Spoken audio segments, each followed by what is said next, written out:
Hello friends.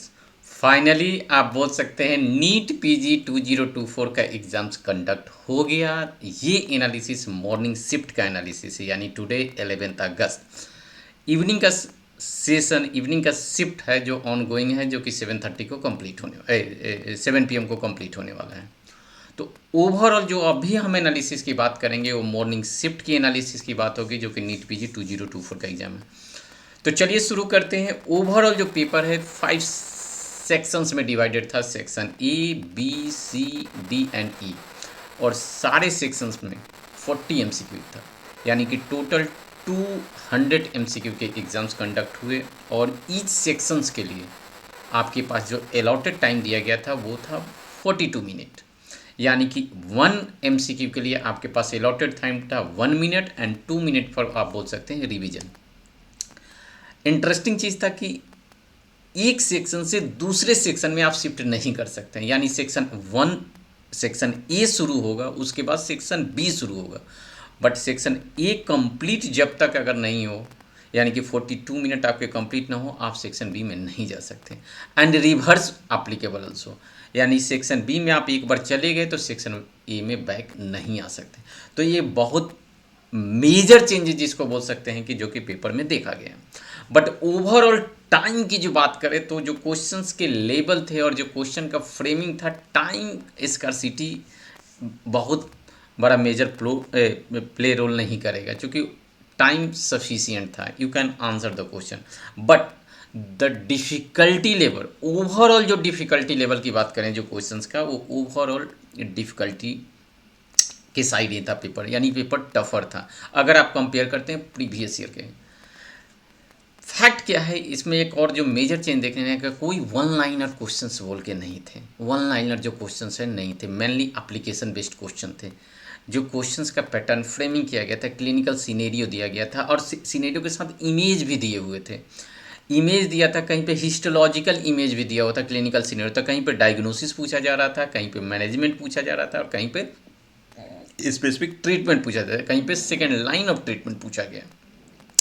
यानी कि अगर आप देख सकते हैं तो अब मोस्ट कॉमन, लीस्ट कॉमन, ये सब एरा अब इंड हो रहा है पेपर में, यानी कि पेपर कंसेप्चुअल डिराइव हो रहा है। बट टॉपिक ऑलमोस्ट आप बोल सकते हैं कि सेम है, टॉपिक चेंज नहीं हुआ, और टॉपिक में मेजर ह्यूज चेंज नहीं है। टॉपिक ऑलमोस्ट कुछ पॉइंट्स में, और जैसा कि आपको पहले पता, कुछ सब्जेक्ट्स जो हाईली आपके लिए इंपॉर्टेंट थे अभी भी वैसे ही इंपॉर्टेंट है। आप मेडिसिन की बात कर लें, आप पेडियाट्रिक की बात कर लें, आप कम्युनिटी मेडिसिन की बात कर लें। इस बार जो देखा गया थोड़ा सा ईएनटी और डर्मेटोलॉजी, स्पेशली डर्मेटोलॉजी के क्वेश्चंस ज़्यादा पूछे गए थे।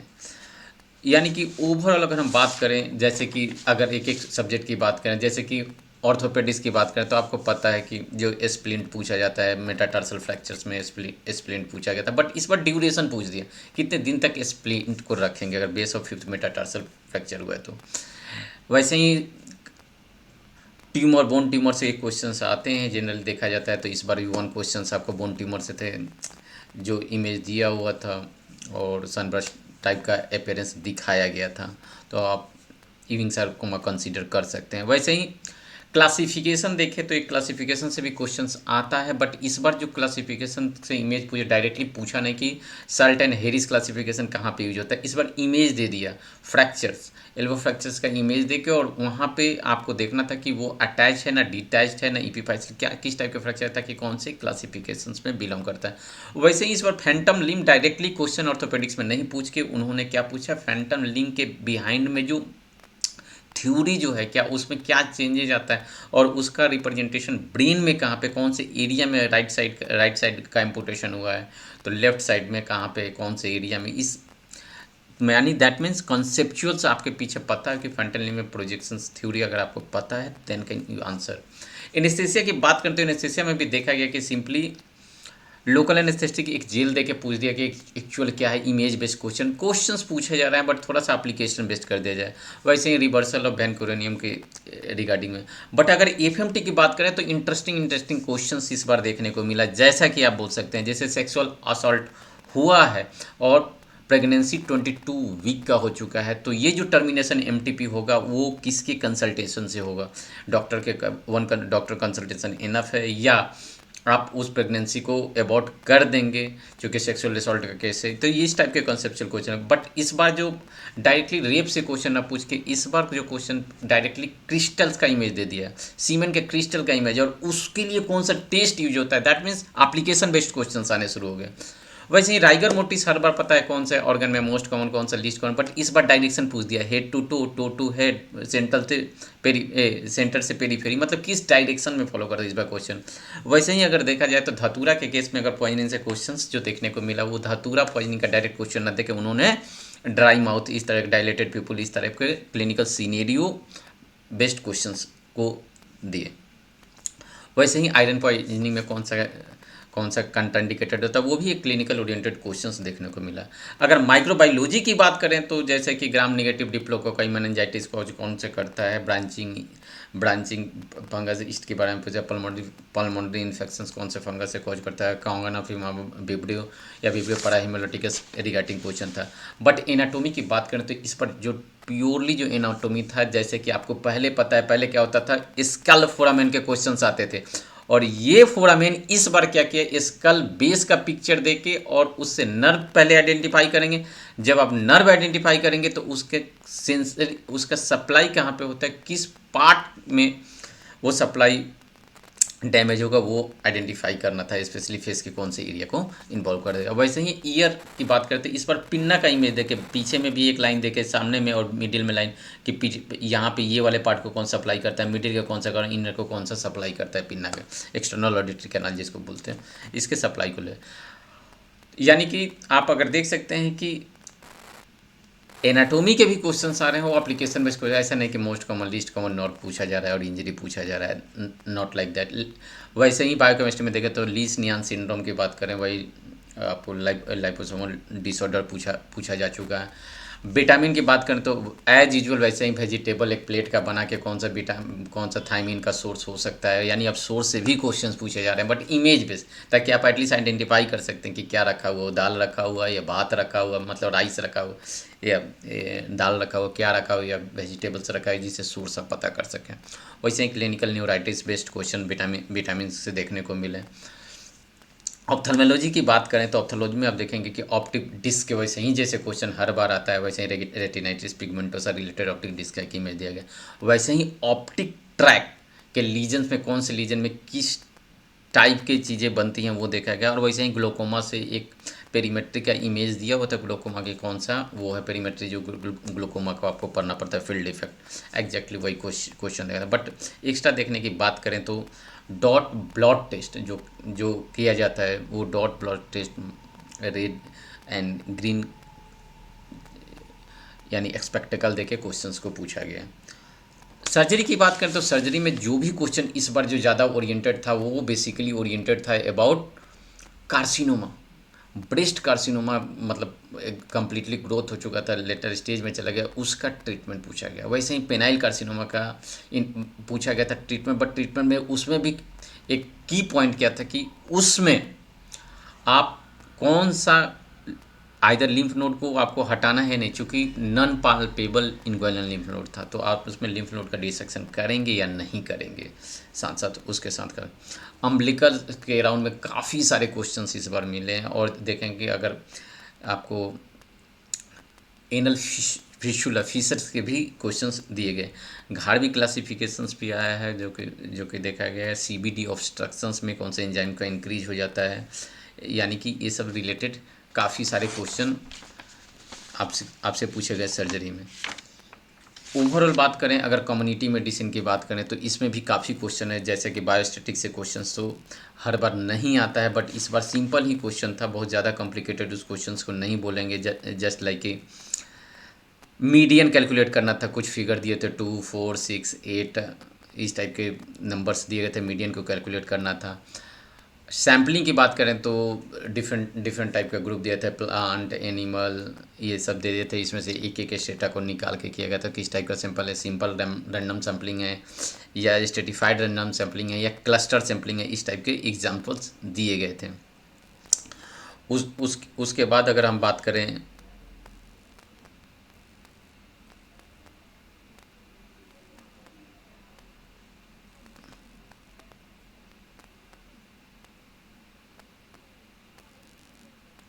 उसके बाद प्री एंड पोस्ट टेस्ट हुआ है, उसके बाद उसमें कौन से टेस्ट को यूज करेंगे, यानी पहले उसी ग्रुप को देखे बाद में उसी ग्रुप, तो पेयर टी टेस्ट यूज कर रहे हैं, चाहे स्क्वायर टेस्ट यूज कर रहे हैं, इससे रिलेटेड क्वेश्चंस देखा गया।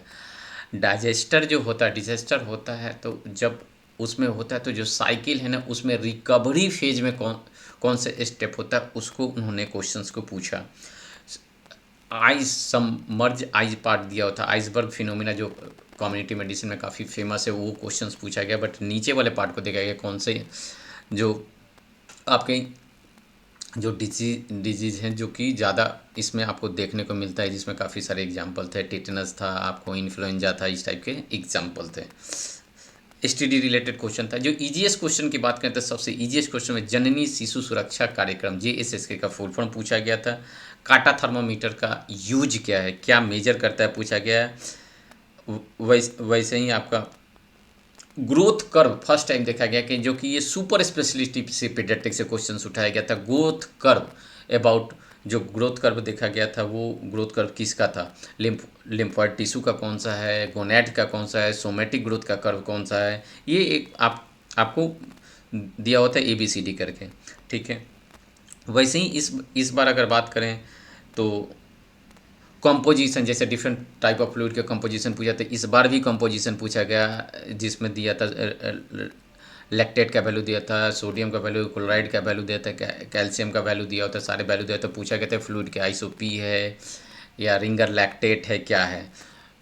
वेट बाई एज का ग्राफ दिया हुआ था और उसका ग्रोथ के रिलेटेड क्वेश्चन पूछा गया। न्यू बॉर्न केयर में जैसे एक डिलीवरी हुआ है, डिलीवरी के बाद क्या नहीं करना होता है बेबी को, जैसे आपको आई का वाइप करना है, इनसाइड टू आउटसाइड करना है, वार्म करना है, बाथिंग करना है कि नहीं, मतलब तुरंत डिलीवरी के बाद तुरंत बेबी को बात करते हैं कि नहीं वार्म वाटर से, ये क्वेश्चन दिया था। उसके बाद कंजेनाइटल एड्रिनल हाइपरप्लेसिया से इस बार अगर देखें तो काफ़ी ज़्यादा क्वेश्चन देखे गए थे, जो कि क्लिनिकल टोटल क्वेश्चन थे। इसमें बेसिकली आपको ट्रीटमेंट बेस्ड भी क्वेश्चन था और डायग्नोसिस बेस्ड क्वेश्चन था, जैसे हाइपर पिगमेंटेशन दिया हुआ था, salt wasting type of features दिया हुआ था, और उसमें पूछा गया था कि जी ये क्या हो सकता है, एड्रिनल कॉर्टिकल डिफिशियंसी हो सकता है या क्या हो सकता है, ठीक है। सीलियक डिजीज़ की बात करते हैं, इसमें भी क्लिनिकल क्वेश्चन था, उसमें दिया गया था वीट रिलेटेड जो डाइट है उसको नहीं देने से वो ठीक हो जा रहा है, यानी कि वो वहाँ से पूछा, वो वहाँ पे एंटी बॉडी क्या होता है वो रिलेटेड पूछा गया था। आयोटिक रिगर्जिटेशन के साइंस वगैरह दिए गए थे, डायग्नोसिस पूछे गए थे। CHPS के भी क्लिनिकल क्वेश्चन थे, जिसमें काफ़ी सारा डिटेल्स USG फाइंडिंग वगैरह दिया था। USG फाइंडिंग करके इस बार क्वेश्चन पूछा हुआ था CHPS पे। Arterial fibrillation, Flutter, supraventricular ट्रैकिकार्डिया and ventricular trachea related भी क्वेश्चंस पूछे गए। HOCM का फर्स्ट टाइम देखा गया था कि इस बार इमेज भी दिया हुआ था और हिस्टोलॉजिकल इमेज देके पूछा गया था, बट क्लू पॉइंट क्या था कि प्लेयर है और सडन उसकी डेथ हो जाती है ड्यूरिंग द प्लेइंग, तो आप इसे HOCM में इजीली गेस कर सकते हैं। गैग रिफ्लेक्स में कौन से नर्व इन्वॉल्व होता है, 9, 10, 11, 12 ऑप्शन दिए गए थे। वैसे ही टाइप 1 डायबिटीज़ की इम्यूनिटी के बारे में इस बार क्वेश्चन, बट थोड़ा सा डिटेल्स में पूछा कि ये ऑटो इम्यून किस टाइप का है, ठीक है। तो उससे वॉन विलमन डिजीज़ का भी टाइप 1 है कि टाइप 2 में क्या क्या फीचर होते हैं, कितने परसेंटेज है, थोड़ा सा डिटेल्स पूछा है। ब्रोंकियल आजमा का लाइन ऑफ मैनेजमेंट दिया था, चूँकि पहले इनहेल्ड आपको बीटा 2 एगोनिस्ट दिया हुआ था, तो उसके बाद जो सेकंड क्या यूज करते हैं, कॉर्टिकोस्टेरॉइड यूज करेंगे, क्या यूज करेंगे, that was the question. ABG में हर बार एक क्वेश्चन आता है ABG का, तो इस बार भी क्वेश्चन था। मेटाबॉलिक एसिडोसिस था, कंपनसेटरी रेस्पिरेटरी अल्कोलोसिस का दिया हुआ था, ठीक है। बट इसमें एड ऑन क्या हो गया था, इस बार एनायन गैप भी पूछ दिया था। उसमें एनायन गैप क्या होता है, एंटीमेटिक NK1 एंटागोनिस्ट की बात की गई थी। एप्रीपिटेंट पूछा था कि इस पर वर्क करता है। वैसे ही हेमेटोलॉजिकल मेलिग्नेंसी की काफ़ी बात हुई, उसमें ट्रांसलोकेशन की बात हुई, क्रोमोजोम की बात हुई थी, इस बार काफ़ी क्वेश्चन। बट OBG की बात करें तो इसमें IUCD का इंसर्शन का टाइम क्या होता है, डिलीवरी हुआ है एकदम बिल्कुल है, अनइवेंटफुल अनकॉम्प्लिकेटेड है, तो हम IUCD कब इंसर्ट करें, 48 आवर के अंदर कर दे, 48 आवर से 6 वीक के अंदर में कर दे, ये था। ट्विन डिलीवरी था।